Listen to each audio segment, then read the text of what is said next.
Magandang umaga sa lahat. Ngayong umaga ay ating tatapusin ang maikling talakayan sa Araling Panlipunan through pre-recorded video. Bago yan, tayo muna ay manalangin. Heavenly Father, thank you for this new day and the opportunity to learn and grow together. Bless us with wisdom and patience, and help us to be attentive, respectful, and supportive of one another. Give us clear minds and open hearts to grasp the lessons before us. Please heal our land, O Lord. In your name we pray. In Jesus' name we pray. Amen. Okay. Atin nang sisimulan ang ating maikling talakayan sa Araling Panlipunan sa patungkol sa sistemang polo is serbisyo o sapilitang paggawa. Again, ang ating talakayan ay sistemang polo is serbisyo o sapilitang paggawa na makikita sa inyong libro sa pahina 135. Again, makikita sa inyong libro sa pahina 135. Ano nga bang ibig sabihin ng polo is serbisyo? Sinasabi na ito ay sapilitang pagpapatrabaho sa mga manggagawang Pilipino nang walang bayad. Imagine, ang polo is serbisyo. Ito ay ang sapilitang pagpapatrabaho or force na pagpapatrabaho sa mga manggagawang Pilipino na walang bayad. Imagine that one. Ang polo is serbisyo ay isa sa mga pulisya ng pamahalaang Espanyol. Ito ay pamahalaang Espanyol nang ibig sabihin ulit ay tumutukoy sa pagtatrabaho ng sapilitan ng mga Pilipino. Pinatupad ang polo is serbisyo upang magkaroon ng mga manggagawa sa mga programang pamahalaan. Again, pinatupad ang polo is serbisyo upang magkaroon ng mga manggagawa sa mga programa ng pamahalaan. Ang polo is serbisyo ay mula edad 16 hanggang 60. Again, take note, ang age mula 16 hanggang 60. Ang polo is serbisyo ay ipinatupad noong 1580. Again, ang polo is serbisyo ay ipinatupad noong taong 1580. At noong 1884, ang polo is serbisyo, nagsilbi na lamang ang mga manggagawang Pilipino sa mga pulista ng 15 na araw or 15 na araw. Again, noong 1884, magsilbi na lamang ang mga manggagawang Pilipino sa mga pulista noong 15 na araw. Pinatupad sa kautusan ni Haring Felipe II na naaayon sa mga pulista ang mga nakasaad sa kautusan. Again, pulista po iyan. Pinatupad ang kautusan ni Haring Felipe II sa naaayon sa mga pulista ang mga nakasaad sa kautusan. Ang mga tumangging maging pulista ay magkakaroon ng bayad na suhol na 1 1/2 reales sa bawat araw na dapat siya ay nagsisilbi.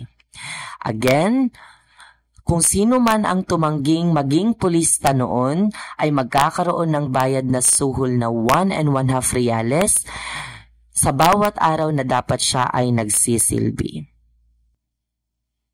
Nagkaroon din ng kakulangan sa supply ng pagkain dahil nagpang-abot ang mga panahon sa paglilingkod ng mga pulista sa panahong pagtatanim o anihan.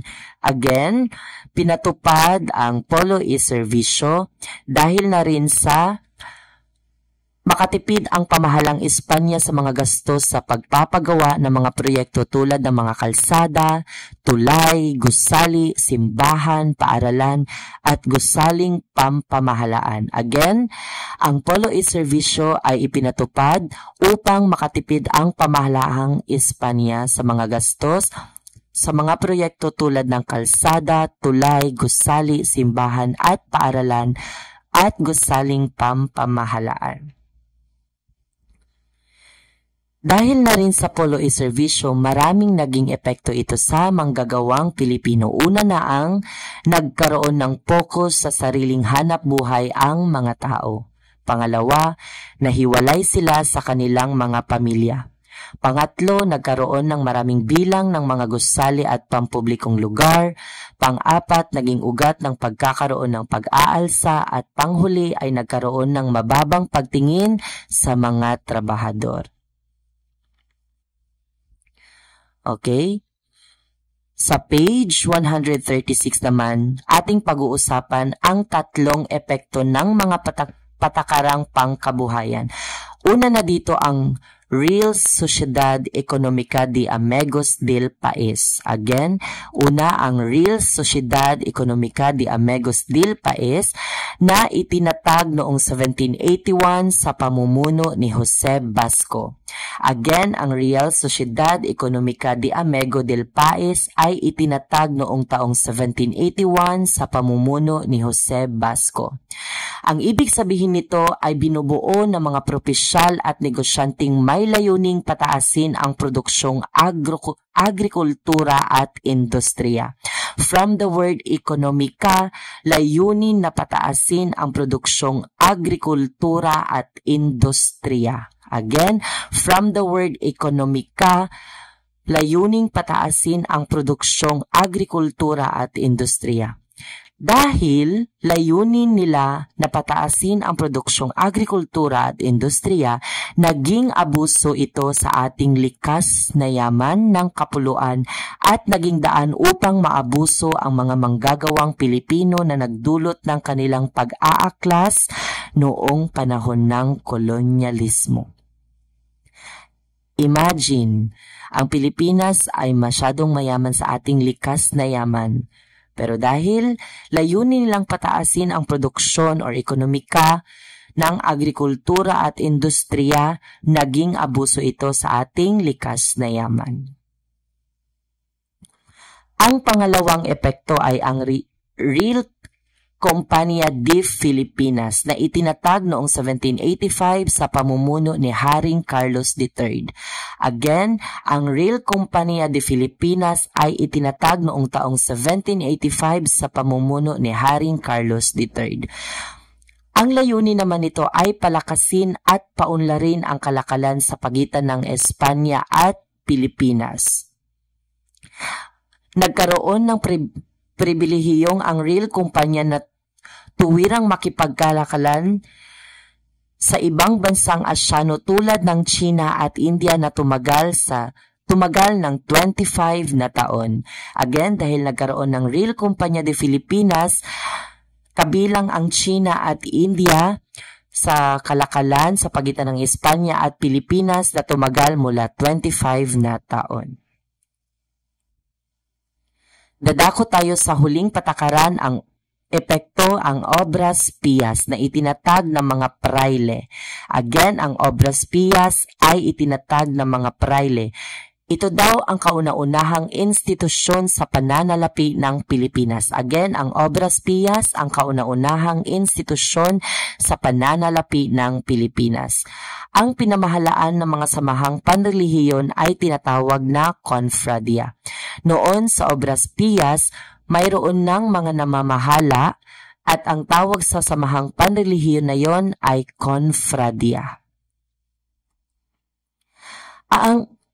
Noong taong 1882 sa Obras Pias, naitatag ang kauna-unahang saving bank sa Pilipinas na tinatawag na Monte Piedad y Caja de Ahorros.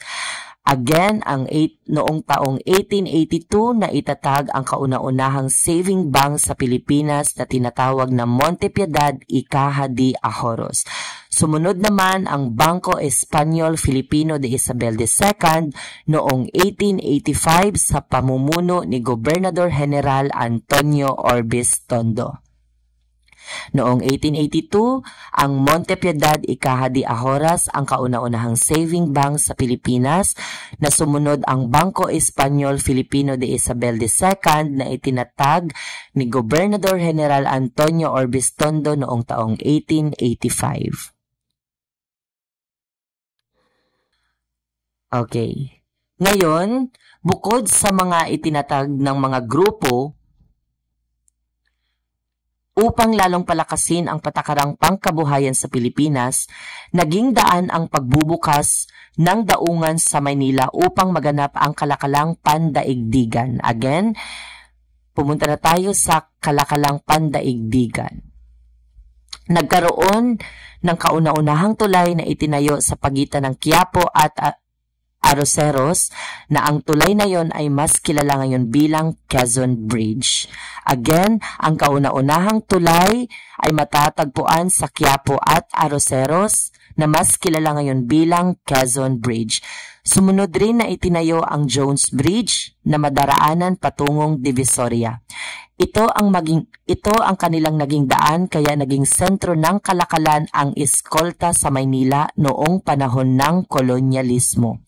Again, mula sa Quezon Bridge patungong Jones Bridge, ito ang kanilang daan bakit naging sentro ng kalakalan ang eskolta sa Maynila noong panahon ng kolonyalismo. Again, ang Quezon Bridge ay matatagpuan sa Quiapo at Arroceros at ang Jones Bridge ay makikitang patungong Divisoria. Kung mayroong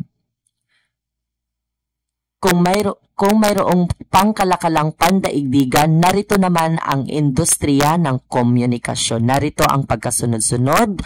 Noong 1854, sa Maynila at Hong Kong ang serbisyo ng koreo. Noong 1873, serbisyo ng telegrapo. 1880, paggamit ng cable. 1890, nasimulan ang paggamit ng telepono.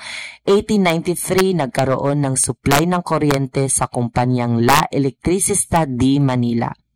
Again, sa industriya naman ng komunikasyon ay unang inilunsad ang serbisyo ng koreo sa pagitan ng Maynila at Hong Kong noong taong 1854. Sumunod, noong 1873, umpisahan ang serbisyo ng telegrapo.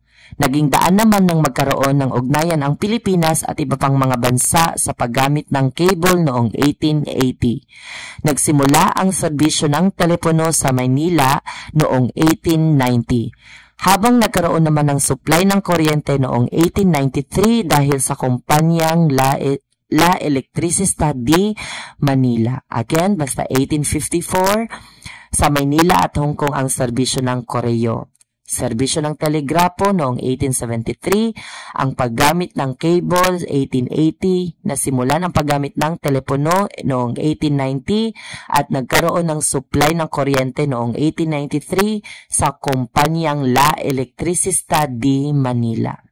At dito nagtatapos ang ating talakayan.